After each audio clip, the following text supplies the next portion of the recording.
자, 설교 제목 한번 해봅니다. 추락하는 인생은 이유가 있습니다. 한 번 더 해봅니다. 추락하는 인생은 다 이유가 있습니다. 솔로몬 왕이 추락을 하고 있습니다. 그렇게도 지혜롭고 믿음이 좋았던 솔로몬 왕이 믿음의 길에서 크게 벗어나고 있습니다. 성경은 솔로몬 왕의 추락을 이렇게 성경에 기록을 하고 있습니다. 오늘 본문 9절 말씀을 보면 솔로몬이 마음을 돌려 이스라엘의 하나님 여호와를 떠남으로 여호와께서 그에게 진노하시니라고 말입니다. 오늘의 설교는 솔로몬 왕의 추락을 통해서 우리의 인생이 어떤 이유들로 인해서 추락을 하게 되는지 말씀으로 함께 만나보려고 합니다. 첫째로 우리의 인생은 기준이 무너지면 인생도 함께 추락합니다. 솔로몬 왕의 추락은 이방 여인들과의 정략 결혼이 그 시발점이 되었습니다. 솔로몬 왕은 무력을 사용해서 주변의 국가들을 굴복을 시킨 것이 아니라 외교 정치를 통해서 주변의 국가들로부터 조공을 받아왔습니다. 조공이라고 하는 것은 제후국이 황제국인 나라에게 공물을 바치는 일이에요. 우리나라도 조선시대 때는 중국의 황제에게 공물을 조공을 바친 일이 있어요.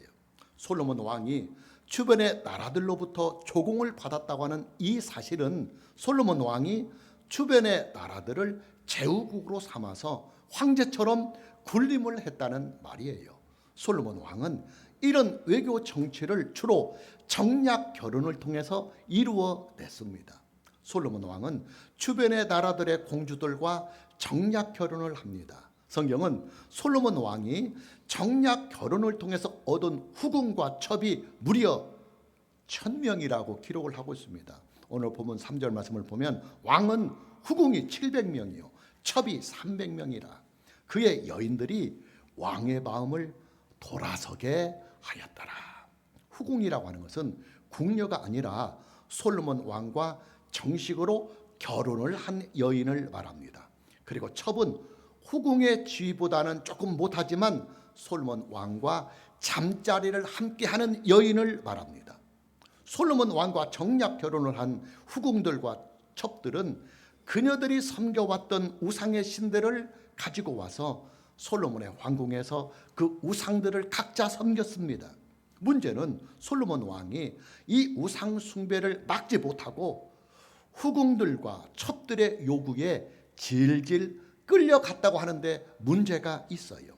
다시 조금 전에 보았던 본문 3절 말씀을 다시 보면 왕은 후궁이 700명이요 첩이 300명이라 그의 여인들이 왕의 마음을 돌아서게 하였더라. 본문 3절 말씀을 보면 1000명의 후궁들과 첩들이 솔로몬 왕의 마음을 돌아서게 하였노라고 성경은 기록을 하고 있습니다. 이뿐만이 아니에요. 솔로몬 왕은 후궁들과 첩들이 섬기는 우상 숭배에 이제는 적극 가담을 하게 됩니다. 본문 7절 말씀을 보면 모압에 가증한 그모스를 위하여 예루살렘 앞 산에 산당을 지었고 또 암몬 자손에 가증한 몰록을 위하여 그와 같이 하였노라고 성경은 기록을 하고 있습니다. 솔로몬 왕은 후궁들과 첩들의 우상 숭배를 단순히 묵인만을 한 것이 아니에요. 솔로몬 왕은 한 걸음 더 나가서 우상 숭배에 적극 가담까지 합니다. 그는 하나님의 성전이 존재하고 있는 예루살렘 도성에 모압의 우상인 그모스 산당을 짓고 또 암몬 자손들이 섬기는 몰록을 위해서 산당을 지으면서 우상 숭배에 적극 가담을 하게 됩니다. 자, 무슨 말이냐? 솔로몬 왕의 추락은 하나님께서 그에게 주신 기준점을 이탈하면서부터 비로소 시작이 되었다는 말입니다. 하나님께서는 솔로몬을 이스라엘의 왕으로 세우시면서 그에게 왕의 기준점, 왕도의 기준점을 주셨습니다. 그 기준점이 뭐냐면 하나님의 말씀이었습니다. 그러나 솔로몬 왕은 하나님께서 그에게 주신 기준점, 즉 하나님의 말씀을 헌신짝을 버리듯이 버리고 말았어요. 성경은 솔로몬 왕이 하나님의 말씀을 이탈한 두 가지의 사건을 오늘 본문 말씀에 이렇게 기록을 하고 있습니다. 다시 본문 2절 말씀을 보면 여호와께서 일찍이 이 여러 백성에 대하여 이스라엘 자손에게 말씀하시기를 너희는 그들과 서로 통혼하지 말며 그들도 너희와 서로 통혼하게 하지 말라. 그들이 반드시 너희의 마음을 돌려 그들의 신들을 따르게 하리라 하였으나 솔로몬이 그들을 사랑하였더라. 첫 번째로 솔로몬 왕은 이방 여인들과 통혼을 금지하는 하나님의 말씀을 어깁니다. 왜 하나님께서 이방 여인들과의 통혼을 금지하셨느냐? 이스라엘이 가지고 있는 여호와 하나님께 대한 유일신 신앙을 순수하게 지켜 나가게 하기 위한 조처였어요. 그러나 솔로몬 왕은 하나님의 이 말씀을 정면으로 어겨버리고 맙니다. 그것도 한두 번을 어긴 것이 아니라 무려 1000번을 말입니다. 1000번을 이방 여인들과 통혼을 했으니까 1000번을 거역을 하는 것입니다.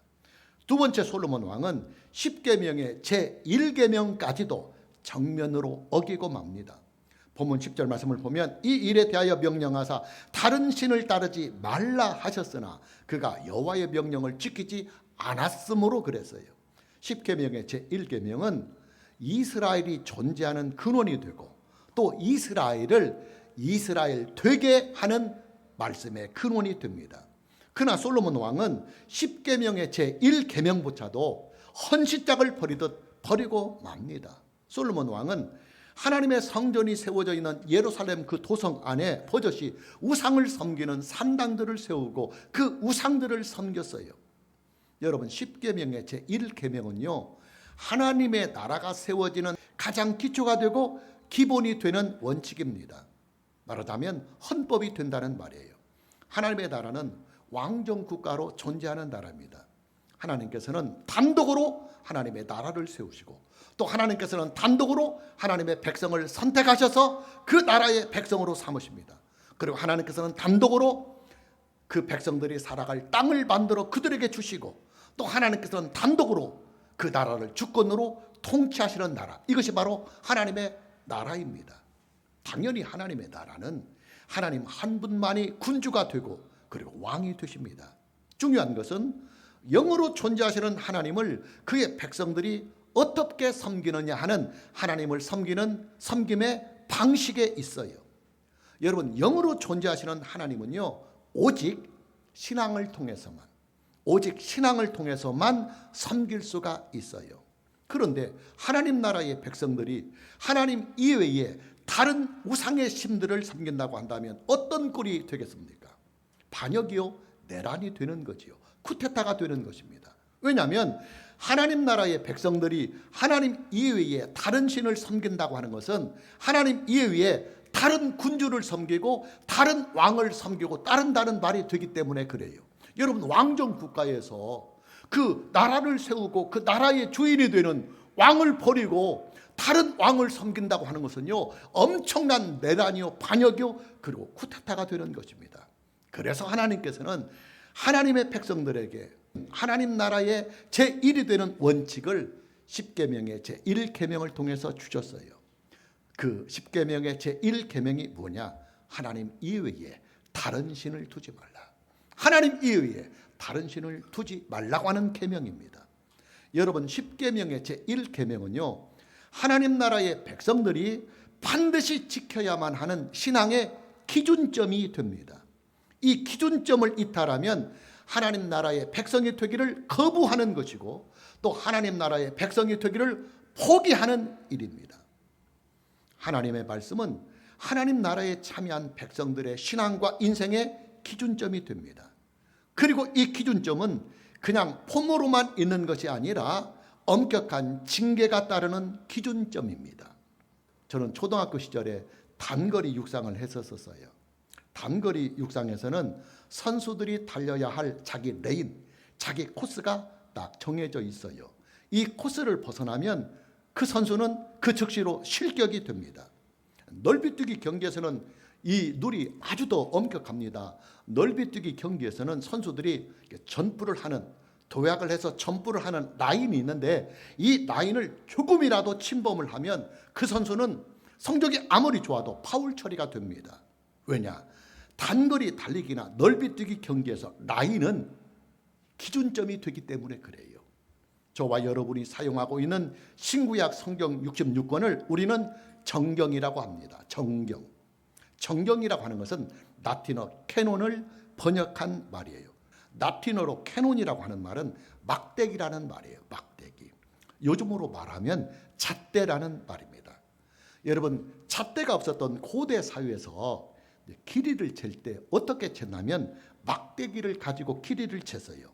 작은 막대기, 중간 막대기, 그리고 비교적 길다란 막대기를 준비를 해서 짧은 거리는 작은 막대기로 재고, 또 중간쯤 되는 거리는 중간쯤 되는 막대기로 재고, 먼 거리는 긴 막대를 가지고 거리를 쟀어요. 그래서 캐논이라고 하는 것은 길이를 재는 그 막대기를 말하는 것입니다. 자, 그렇다면 여러분, 캐논이란 무슨 뜻이겠어요? 기준이 된다는 말이에요. 하나님의 기록된 말씀인 신구약 성경 66권은 하나님 나라의 백성들이 그들의 신앙과 그들의 인생을 살아가는 기준점이 된다, 그 말이에요. 그렇다면 여러분, 하나님께서 우리의 신앙과 우리의 인생과 우리의 삶에 대한 평가를 하실 때 무엇으로 저와 여러분의 인생과 신앙과 삶에 대하여 평가를 하시겠습니까?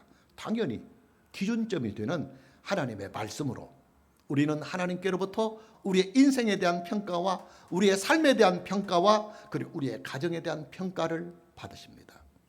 이방의 종교들과 기독교 신앙은 그 신앙을 평가하는 방법이 확연히 달라요.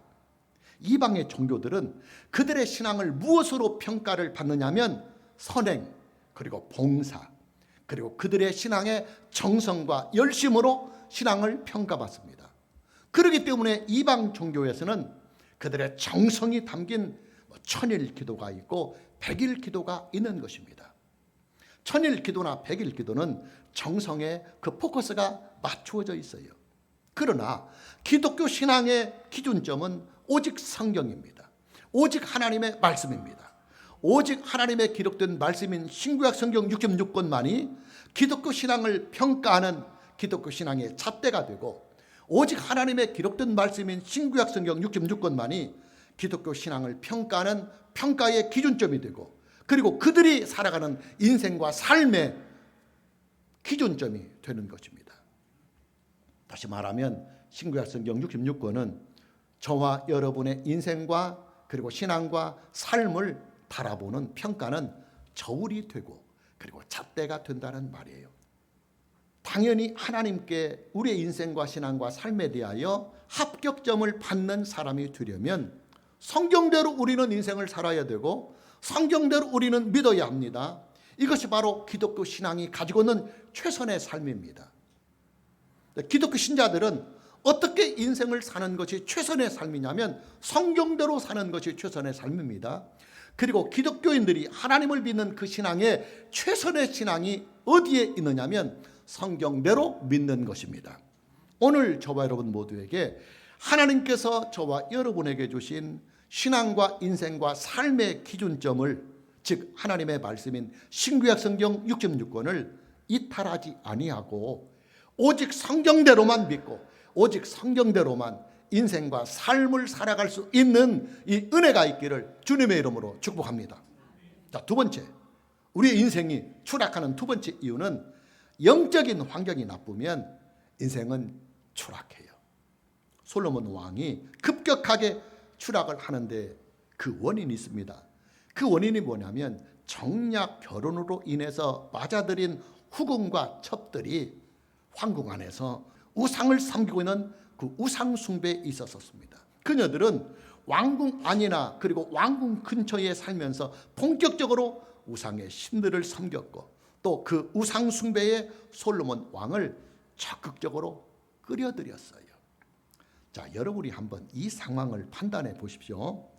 미색이 출중한, 진짜 미색이 출중한 1000명의 후궁들과 첩들이 솔로몬 왕의 주변에서 날마다 우상을 섬기면서 솔로몬 왕의 그 명쾌한 총귀를 날마다 무디게 했다고 한다면 제 아무리 총기가 있는 솔로몬 왕이라 할지라도 껌뻑 넘어갈 수밖에 없어요. 우리가 신앙생활을 제대로 잘 하려면 영적인 환경이 좋아야 합니다. 영적인 환경이 나쁘면 영적인 천하장사를 할지라도 믿음 생활에서 넘어질 수밖에 없어요. 그래서 사람들이 환경의 중요성을 알기 때문에 환경 타락을 하는 것입니다. 여러분, 물이 오염이 되면요, 물고기가 떼죽음을 당해요. 공기가 오염이 되면 그 오염된 정도에 따라서 사람들이 질식사를 하기도 하고 사람들이 호흡기 질환을 겪기도 합니다. 제 둘째 아들이 아주 심한 알러지 천식과 알러지 비염을 가지고 있어요. 1년 365일을 늘 기침과 콧물을 달고 삽니다. 순천향대학병원에서 알러지 반응 검사를 했는데 알러지 반응이 너무 많이 나와서 연구용으로 피를 체열까지 해나갔어요. 몇 달 전에는 서울대병원에서 비염 수술 날짜까지 받았는데 바쁜 일정이 있어서 잠깐 늦춰놨어요. 그런데 그 아들의 이런 천식이 어디에서 왔느냐면 어릴 때 유치원에서 왔어요. 어린 시절에 제대로 청소와 관리가 안 된 유치원에 다니면서 그 유치원 시절부터 알러지 천식을 가지고 있었어요. 신앙생활에도 영적인 환경이 이렇게 아주 중요합니다. 영적인 환경의 제1번지가 어디냐면 부부 사이, 그리고 결혼을 하지 아니한 사람은 연인 사이, 이것이 바로 영적 환경의 제1번지입니다. 부부 사이 혹은 연인 사이는 이 세상에서 가장 가까운 관계예요. 그러기에 부부 사이나 연인 사이에는 영적인 환경에서 가장 중요한 영적 환경의 제1번지가 되는 것입니다. 여러분, 하나님께서 왜 이스라엘 백성들에게 이방인들과의 통혼을 금지하신 줄 아십니까? 이방인들을 배격하기 위하여 그런 것이 아니에요. 여러 번 여러분들에게 설교를 통해서 또 성경을 통해서 여러분에게 말씀을 드렸지만 하나님께서는 이방인들이 하나님께 나올 수 있도록 이미 구약시대에서부터 제도적인 장치를 마련해 주셨습니다. 그 제도적인 장치가 뭐냐면 성막과 성전에, 즉 하나님을 예배하고 하나님께 제사하는 그 성막과 성전에 이방인들도 함께 참여할 수 있도록 이방인의 뜰을 제도적으로 만들어 주셔서 이방인들도 하나님께 예배를 드리며 기도를 드릴 수 있도록 구약시대부터 이미 하나님은 초청을 해 주셨어요. 자, 그럼에도 불구하고 왜 하나님께서는 이방인들과의 결혼, 즉 통혼을 금지를 하셨느냐? 그 이유는 영적인 환경 때문에 있어요. 특히 부부간의 영적인 환경 때문입니다. 여러분, 이 세상에서 나를 움직일 수 있는 가장 가까운 사람이 누군 줄 아십니까? 나를 움직일 수 있는 가장 가까운 영향력 있는 사람은 나의 남편이거나 나의 아내입니다. 결혼하기 전이라면 나의 사랑하는 연인입니다. 그래서 신약 성경조차도 믿지 아니하는 자들과의 결혼을 금지하고 있는 것이에요. 우리가 이제 사사기를 보면 그 유명한 삼손의 스토리가 나옵니다. 영화에서도 많이 나왔잖아요. 천하장사, 괴력의 사나이 삼손의 스토리가 나와요. 삼손은 나시린으로서 하나님께로부터 특별한 능력을 받은 사람입니다. 삼손의 능력이 뭐냐면 엄청난 힘입니다. 삼손은 하나님께서 그에게 주신 그 엄청난 힘으로 블레셋 사람들을 무찌르면서 블레셋 사람들의 간담을 서늘하게 합니다. 그러나 삼손에게는 하나의 아킬레스건이 있어요. 그 아킬레스건이 뭐냐면 머리에 삭도를 대지 아니하는 것입니다. 즉 머리를 깎아서는 안 되는 것입니다. 삼손은 그의 머리에 삭도를 대지 아니하는 한, 즉 그의 머리를 자르지 아니하는 한 하나님께서 그에게 주신 그 엄청난 힘을 계속해서 사용을 할 수가 있었어요. 블레셋 사람들은 별의별 방법을 다 동원을 해서 삼손에게서 나오는 그 엄청난 힘을 끊어보려고 했지만 삼손은 끝까지 자신의 그 아킬레스건의 그 비밀을 잘 지켜나갑니다. 자, 그러나 이때 변수가 등장을 해요. 드릴라라고 하는 이쁜 여인입니다. 삼손은 드릴라에게 푹 빠지고 맙니다. 그러다가 그녀의 치마폭에서 자신만이 알고 있는 비밀의 아킬레스건에 대하여 그녀에게 다 털어놓고 맙니다. 드릴라는 삼손이 깊이 잠든 틈을 노려서 삼손의 머리카락을 잘라버리고 맙니다. 결국 삼손은 하나님께서 그에게 주신 그 엄청난 힘을 모두 다 잃어버리고 블레셋 사람들에게 잡혀서 장렬한 최후를 맞이하게 됩니다. 여러분, 삼손을 추락시킨 것은요, 블레셋의 군대가 아니에요. 삼손을 무너뜨린 것은 블레셋의 권력이나 돈이나 명예가 아니었어요. 그런 것들로 삼손을 좀 유혹해 보려고 블레셋 사람들이 그렇게 시도를 해봤지만 삼손은 그 모든 유혹을 다 이겨냈었어요. 그러나 삼손을 추락시킨 것이 따로 있었습니다. 그게 뭐냐면 드릴라라고 하는 여인이에요. 삼손이 사랑을 하되 아주 많이 사랑하는 그의 연인 드릴라를 통해서 삼손은 넘어지고 맙니다.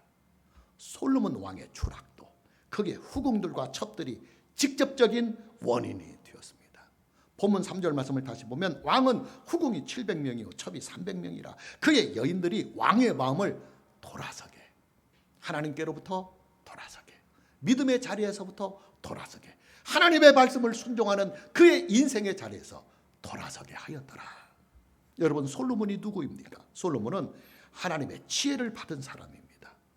지혜와 총명이 지구상의 그 어떤 사람보다도 더 능한 사람이었어요. 솔로몬 왕은 하나님께서 그에게 준 그 탁월한 지혜로 이스라엘의 전 역사를 통틀어서 전무후무한 업적을 남긴 사람이에요.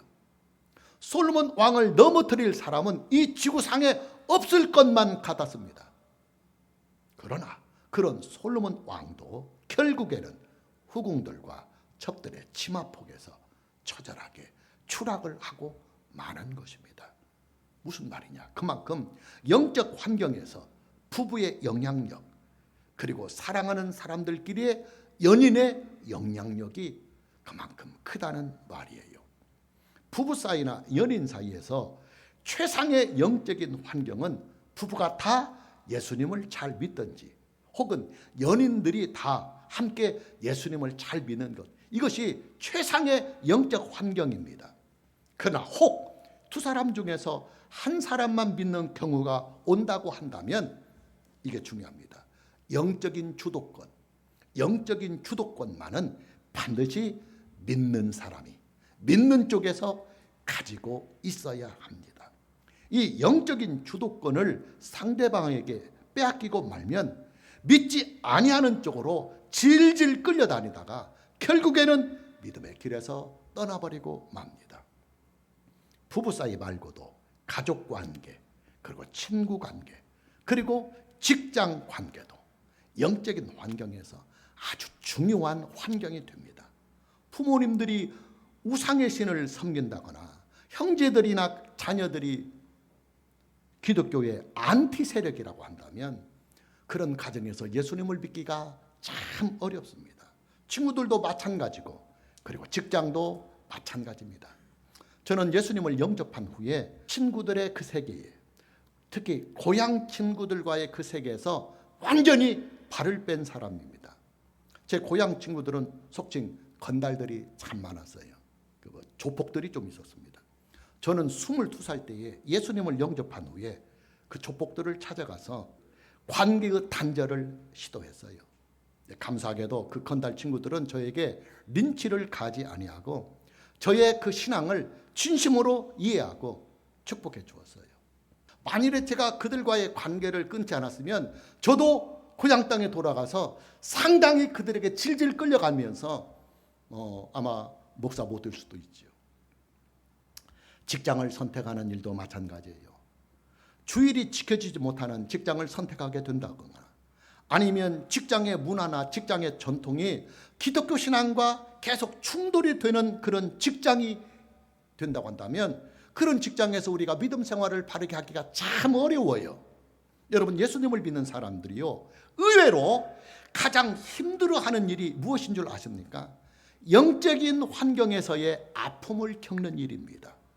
부부와 연인 사이에서 영적인 충돌을 겪고 또 가족들과의 그 신앙적인 충돌, 또 친구들과의 세계, 또 직장들 안에서의 그 신앙적이며 영적인 충돌 때문에 의외로 마음의 아픔을 겪고 그리고 고통을 많이 겪는 그리스도인들이 의외로 많이 있습니다. 중요한 것은 조금 전에도 말씀을 드렸지만 영적인 주도권, 이 영적인 주도권만은 내가 꼭 가지는 일입니다. 믿음을 가진 사람들이 영적인 주도권을 갖는 일입니다. 갈등과 충돌을 피하기 위해서 영적인 주도권을 상대방에게 그냥 빼앗겨버리면, 양보해버리면 삼손 짝이 되고 말고, 그 다음에 솔로몬 왕 짝이 되고 마는 거예요. 여러분, 삼손이요, 아무리 사랑하는 여인이 있어도, 다른 건 몰라도 영적인 주도권만은 그가 놓지 않았다면 그의 아킬레스건에 대한 비밀을 끝까지 지키면서 그는 위대한 하나님의 사람으로 살았을 것입니다. 솔로몬 왕도 마찬가지고요. 오늘 저와 여러분 모두에게 영적인 좋은 환경에서 믿음 생활도 하고 인생을 살아갈 수 있는 이 은혜가 있기를 주님의 이름으로 축복합니다. 마지막으로, 인생이 추락하는 사람들을 보면 초심을 잃을 때, 초심을 잃으면 반드시 인생은 추락하게 되어 있어요. 우리 교회당 주변은 상가 지역이기 때문에 음식점들이 널브러져 있어요. 그런데 그 많은 음식점들 중에서 간판이 자주 바뀌는 음식점들에게는 공통된 특징이 있어요. 저도 이제 개업을 하면 이렇게 그 집을 한번 방문해서 요리를 먹어봅니다. 근데 개업대하고 한두 달까지는 맛들이 참 좋아요. 사장님도 예의를 다하고 친절하고 서비스도 좋고 음식 맛이 좋아요. 그 사람들이 북적거립니다. 석 달이 가면 조금 줄어들고, 한 6개월 가면 반으로 줄어들고, 한 1년쯤 가면 팔이 날려요. 그 특징이 뭐냐면 개업을 할 때의 그 맛이 안 나요. 그리고 개업을 할 때의 그 친절함이 부족해요. 여러분, 식당의 손님들은요, 기가 막히게 음식 맛과 그리고 친절 맛을 알아요. 식당의 음식 맛이 예전만 못하다든지, 아니면 식당의 주인들이 친절이 예전만 못하다면 인정사정 보지 않고 그 식당에는 가지 않아요. 그죠? 내 돈 주고 내가 먹는데 그런 불친절, 또 맛없는 식당 갈 리 없죠. 결국 그런 식당은 처음에는 장사를 잘 하다가 날이 갈수록 점점 손님이 끊기더니 마침내는 가게 문을 닫고 마는 거예요. 우리는 우리들 주변에서 초심을 잃어버린 사람들의 인생 추락을 아주 자주 봅니다. 대통령이나 정치인들이 그렇고, 또 회사를 경영하는 경영자들이 그렇고, 출세나 성공을 하는 사람들이 그렇고, 심지어는 목사님들이나 교회들도 마찬가지입니다. 솔로몬 왕은 초심을 잃어버렸습니다. 부귀와 영화에 잔뜩 취하더니만 급기야는 그를 이스라엘의 왕으로 세우신 하나님을 잃어버리고 맙니다. 저와 여러분의 인생도 마찬가지예요. 저와 여러분의 인생은 오직 하나님의 은혜, 오직 예수 그리스도의 구속의 은혜로 세워진 인생입니다. 그렇다면 우리는 하나님의 이 은혜를 우리의 인생에서 초심으로 삼고 그 초심을 가지고 살아가야 합니다. 예수 그리스도의 구속의 은혜가 우리의 인생과 우리의 은혜와 우리의 사랑과 우리의 축복의 모든 출발점이 된다고 한다면, 우리는 예수 그리스도의 그 구속의 은혜에 대한 감사와 믿음을 가지는 그 초심을 잃지 않고 그 초심대로 인생을 살아가야만 합니다. 그 초심을 잃어버리면 인생은 추락해요. 이것이 성경의 교훈이고 역사의 교훈이고, 또 우리들 자신뿐만이 아니라 우리들 주변에서 일어나는 추락된 인생들의 본보기가 되는 것입니다. 자, 마무리합니다. 인생은 목표를 향해서 다름질도 하고 올라가는 일도 중요하지만 추락하지 아니하는 것이 더 중요해요. 왜냐하면 추락을 하면 모든 것을 다 잃어버리기 때문에 그래요. 올라가는 일은 더 올라갈 데가 없어서, 내가 능력이 부족하거나 환경이 그래서 더 올라갈 수 없으면 그 올라간 자리만큼의 여유로운 삶은 내가 살 수 있어요. 근데 추락이라고 하는 것은 내가 살았던 모든 것을 다 잃어버리고 그냥 밑바닥으로 내 동댕이가 처지는 것을 추락이라고 합니다. 그렇기 때문에 인생은 올라가는 것도 중요하지만 내가 살아왔던 인생이 처절하게 추락하는 일을 방지하는 것, 이것이 오히려 더 중요합니다. 오늘 저와 여러분 모두에게 추락하지 아니하고 인생을 살아갈 수 있는 이 은혜가 있기를 주님의 이름으로 축복합니다. 함께 찬양합니다.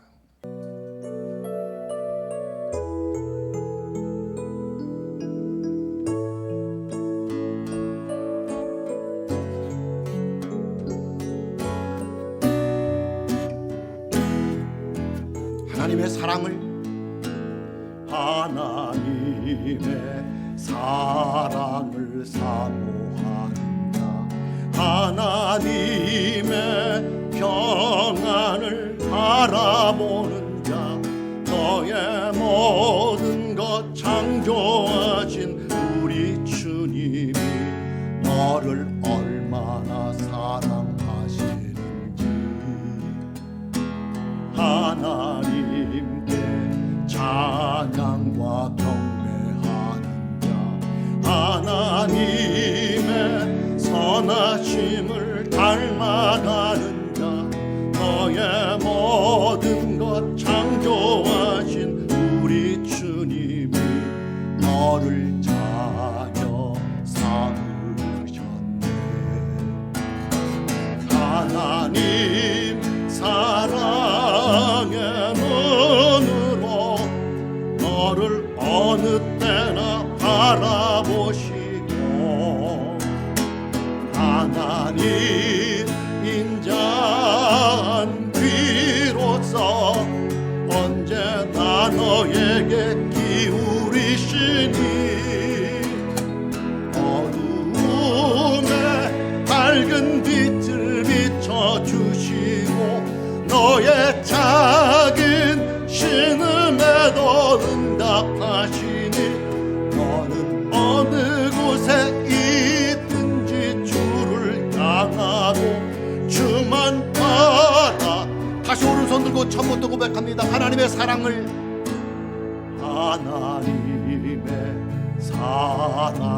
사모하는 자, 하나님의 평안을 바라보는 자, 너의 모든 것 창조하신 우리 주님이 너를 얼마나 사랑하시는지